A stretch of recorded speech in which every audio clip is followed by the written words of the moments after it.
Hi internet people, we are trying out the Jughead hat with my new short hair. Let me know what you think of it in the comments. I don't know, I'm going to be wearing it a few more times, so I need to figure out how to do my hair with this hat. Anyway, so this is technically the second attempt I've made at this video. I forgot to check if my memory card was full, and it kind of was, so yeah. Anyway, on to Riverdale reactions things. First, I want to talk about the cut Choni and Cheryl scene that would have been in the musical episode. It's a duet where they're talking, it's right after Cheryl says that even Carrie White could stand up to her mom and she can't.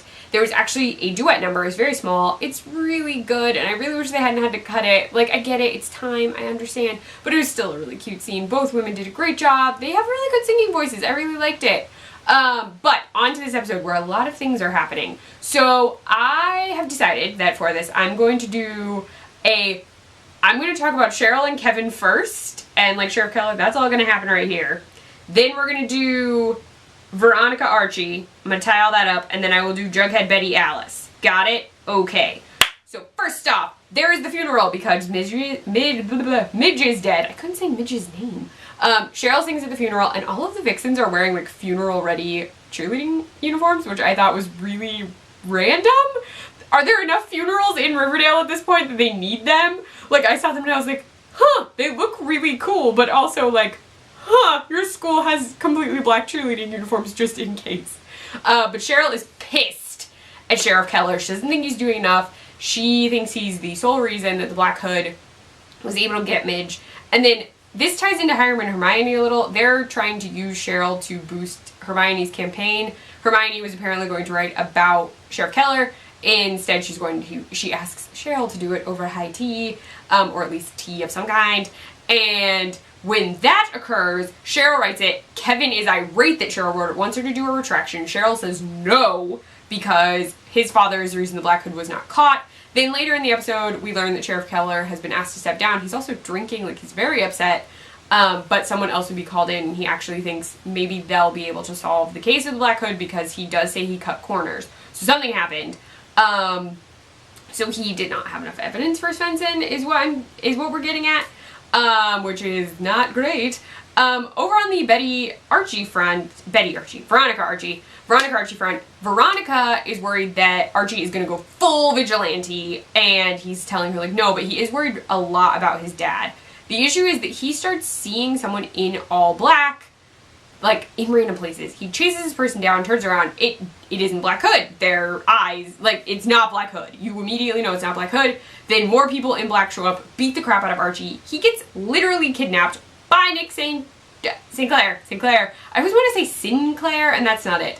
But he kidnaps him, calls Veronica, says he's ransoming Archie for $1 million. And when Veronica's like, we have to get Archie back, her parents are like, the Sinclairs are also a mob family, no. Hiram totally lies and says he's gonna work on it, and then he tells Hermione he's not really blood, like we can't really like take the time, let's just, it's fine. Veronica winds up dealing with Nick. She steals money from her parents, meets him at Pop's. Then, when she doesn't have enough money, Nick reveals he wants to sleep with her in exchange for Archie and whatever money she already gave him. And so he sets that all up, then shows Archie, like, I'm going to be live streaming my hotel room where I'm going to sleep with Veronica, and then I'm going to kill you because my dad thinks that I'm not good enough to be in the mob. And if he kills Archie, it'll work out, I guess. It's a mess. But then Veronica manages, because she's Veronica and can take care of herself when no one else is around, she tricks Nick during the date. She winds up roofing him. He passes out.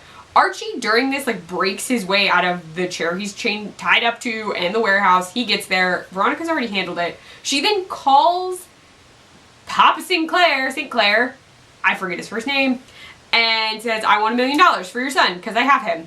And so she winds up with $1 million, reveals this fact to her parents, tells her father she figured out he was never going to help Archie, and Archie is waiting for him.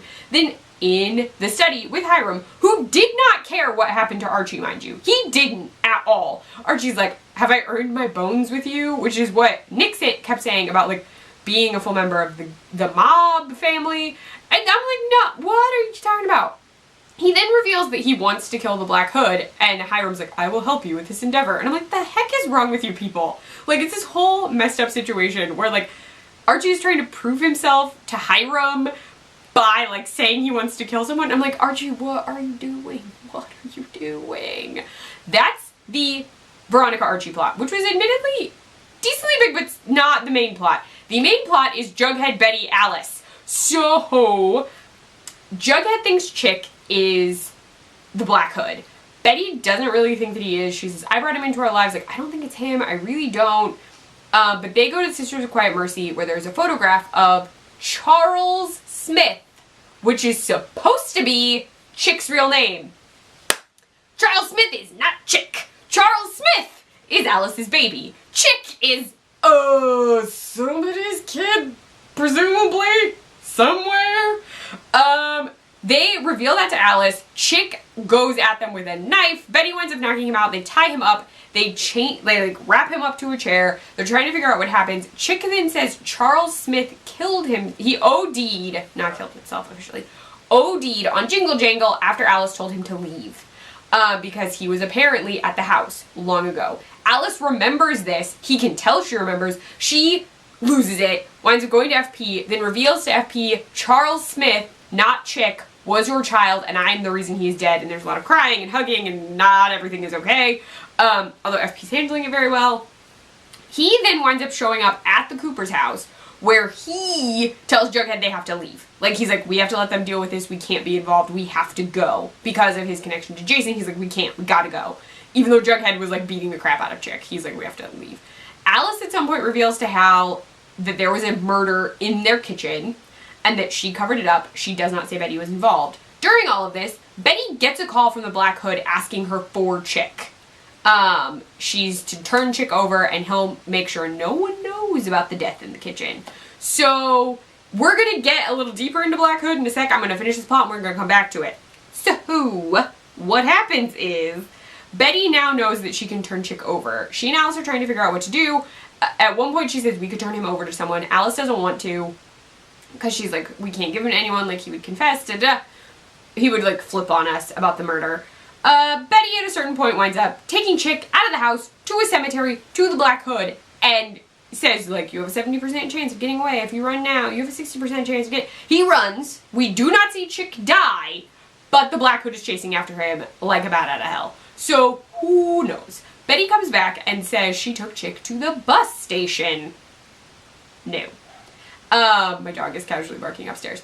But she said she took him to the bus station. Didn't happen. She doesn't tell Alice that he's probably dead.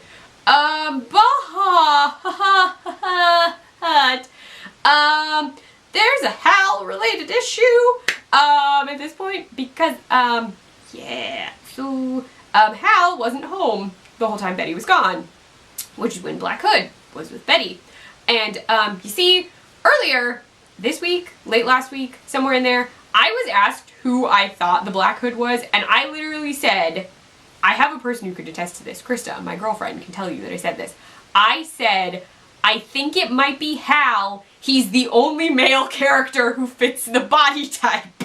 Because he's the only, like, larger guy with light-colored eyes. He is. He really is. And it would be way too on the nose to make it be FP. Like, it's not FP. Fred's too short. Like, it wouldn't work. Fred also wouldn't, like, couldn't have shot himself. Even though there could be two people. Anyway. But I said this. Now Betty literally thinks it's her dad. And, funnily enough, when Jughead asked her who she was on the phone with, she said, my dad. So, it's possible the Black Hood is Hal. Who knows? It's probably a misdirect, but I just thought it was funny that I literally was like, oh, it's Hal because he fits the body type at this point. And literally that's the plot for this week. Like, I was just like, what? Next week, Betty's delving into it. I watched the previews for next week, and it's a lot of her, like, finding things that could tie her father to the murder, and, like, he could be trying to make her like him. This whole thing. I feel like it's a misdirect. I keep getting this strange feeling that it's a misdirect, and we're not going to know who the Black Hood is until the finale. That's just a thought I have. But Hal does fit the body type of the Black Hood. So it was an interesting episode. I am curious to see why Moose was acting so weird. I understand Midge died, but I feel like there's something like Moose, Fangs, Midge. Like something happened and we don't know what that was yet because it's weird that Fangs was talking to Midge. Anyway, those are my thoughts for this episode. Let me know what you thought in the comments below or over on Twitter. I am at CleffNotes. You can find me on my blog, cleffnotes.wordpress.com. I write for the Nerdy Girl Express, thenerdygirlexpress.com, and or on their Snapchat, the Nerdy Girl EXP. Oh, and if you like this video, give it a thumbs up. And if you want to see more of me, please subscribe. Also, Tell me what you think of the hat on this hair. I've worn it in these videos before, but I need comments on this hat with this hair. Anyway, bye internet people.